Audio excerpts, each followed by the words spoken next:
In the 1990s, there was one man who looked untouchable. 6 championships, global fame, hundreds of millions of dollars, the biggest athlete on earth. But behind the championships, behind the sneakers, behind the image of perfection, there was another story.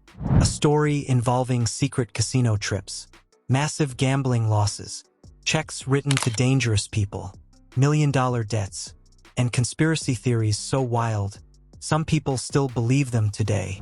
At one point, the rumors became so serious that people genuinely wondered, did gambling secretly destroy the greatest basketball player alive? And here is the strangest part. The truth is somehow darker and less dramatic than people think. Because this is not really a story about casinos. It is a story about obsession, competition, and what happens when someone becomes addicted to winning. By the end of this video, you will understand what really happened with Michael Jordan's gambling controversy. What was true, what was fake, and why this story still matters today. But first, I want to ask you something. Do you think gambling becomes more dangerous when someone has unlimited money, or easier to control? Let me know below. Because Michael Jordan might be the perfect example of why money does not protect people from risky behavior. Let's go back. Early 1990s. Michael Jordan is not just famous. He is everywhere. TV commercials, shoe deals, magazine covers, NBA championships. He is bigger than basketball. At this point, Jordan looks unstoppable. The perfect athlete, perfect competitor, perfect image. But behind closed doors, Jordan had another obsession. Gambling. Not quietly, not casually. Big gambling. High-stakes golf matches. Card games. Sports bets with friends. Casino trips. Thousands of dollars. Sometimes much more. Now, before we go further, we need to separate fact from fiction. Because this story gets messy fast. There is no confirmed evidence that Michael Jordan had a diagnosed gambling addiction. That matters. Legally, factually, Jordan himself always denied having a gambling problem. Instead, he said something interesting. I don't have a gambling problem. I have a competition problem. Think about that for a second. Because that sentence explains almost everything. Michael Jordan hated losing. At basketball, at golf, cards, at literally anything.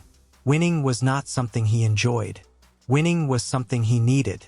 And sometimes, that mindset becomes dangerous, especially when money enters the picture. Because gambling feels different to people obsessed with competition. It stops being entertainment. It becomes war. And soon, Jordan's private gambling became public. Very public. The NBA playoffs. Chicago Bulls versus New York Knicks. Huge pressure. Huge expectations. The world watching. Then suddenly, a story breaks. Michael Jordan had been spotted gambling in Atlantic City the night before an important playoff game. Immediately, media chaos. Critics exploded. People questioned his focus, his discipline, his priorities. Imagine being the biggest athlete alive, and headlines suddenly ask, does Michael Jordan have a gambling problem? Now here is where reality becomes interesting, because despite the outrage, Jordan actually played well, really well. The gambling trip did not ruin his performance. And more importantly, he broke no rules. The NBA had no policy stopping legal gambling. Meaning, bad look? Yes. Illegal? No. But something bigger was coming. And this next controversy made everything worse. Because now, money started entering the story. A lot of money. A businessman named Richard Esquinas later claimed Jordan owed him more than $1 million from golf gambling. Million. Not thousand. Million. That number shocked people. Because suddenly, this was not harmless fun anymore. Jordan later admitted writing a large check. But according to him, it was not a gambling debt. He said it was a loan. Now, regardless of who was right, one thing became obvious. Jordan was gambling huge amounts. Amounts most people cannot imagine. And psychologically, this matters. Because something dangerous happens when wealthy people gamble. The normal warning signs disappear. Lose $5,000? Not devastating. Lose $50,000? Still survivable. Even 6 figures? Manageable. And when losses stop hurting, limits disappear. That is one reason gambling problems become harder to spot among wealthy people. Because consequences take longer to show.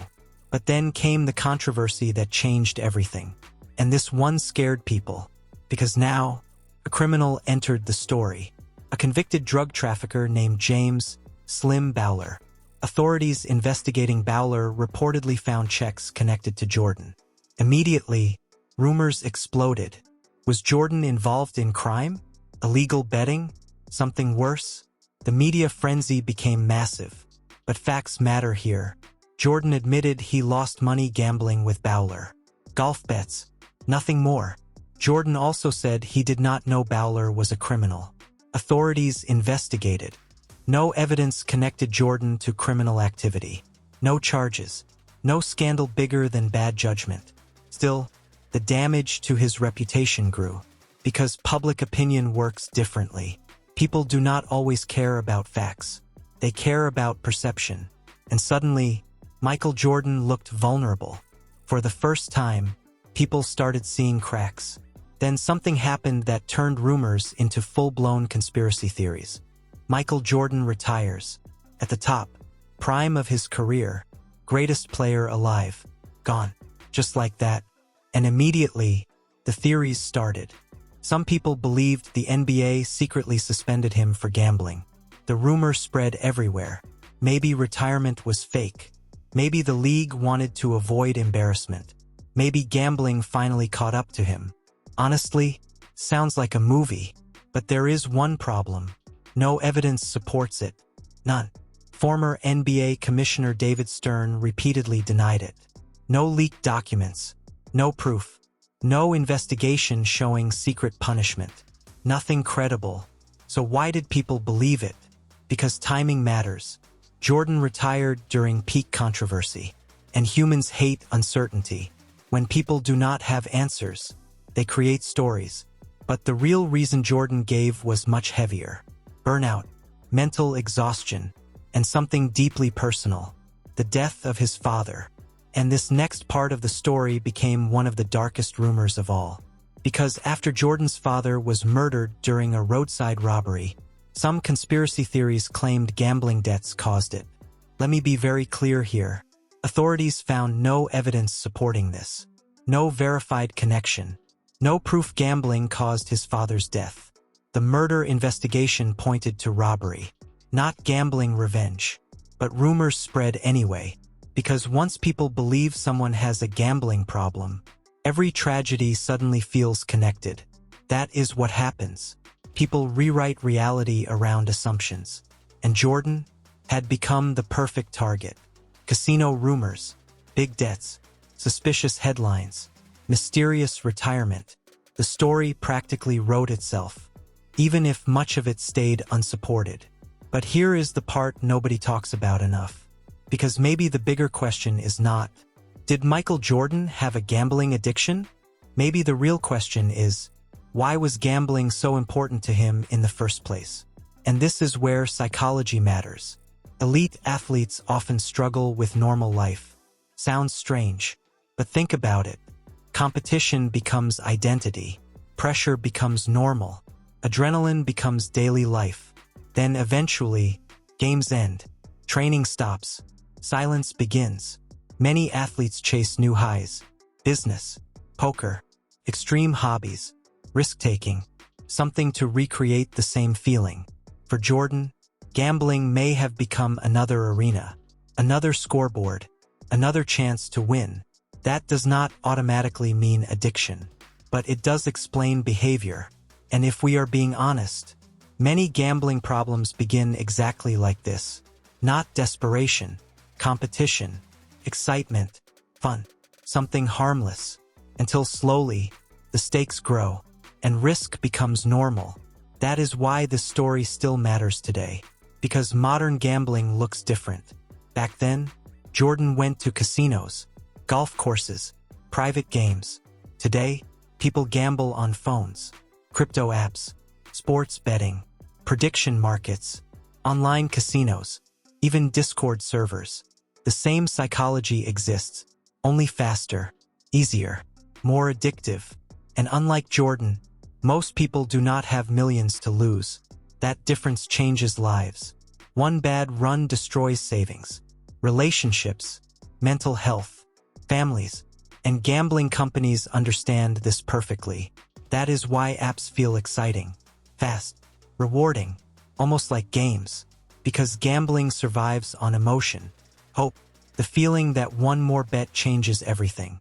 Jordan's story matters because it shows something uncomfortable. Even the most disciplined competitor alive can struggle with risky behavior. Success does not make someone immune. Money does not make someone immune. Fame definitely does not. Sometimes, the same obsession that makes someone great also becomes dangerous. The drive to win, the refusal to stop, the need for one more chance. And maybe that is why Michael Jordan's gambling story still fascinates people. Because it feels human, messy, complicated, not black and white. Was he addicted? Nobody knows for sure.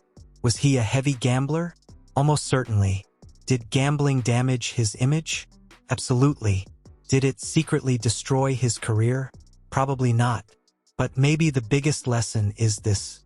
You do not have to lose everything for gambling to become a problem.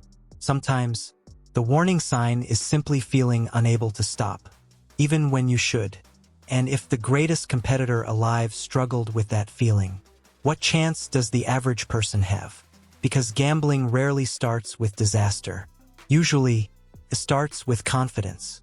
One lucky win, one harmless bet, one thought, I can control this, until eventually, you realize maybe you cannot.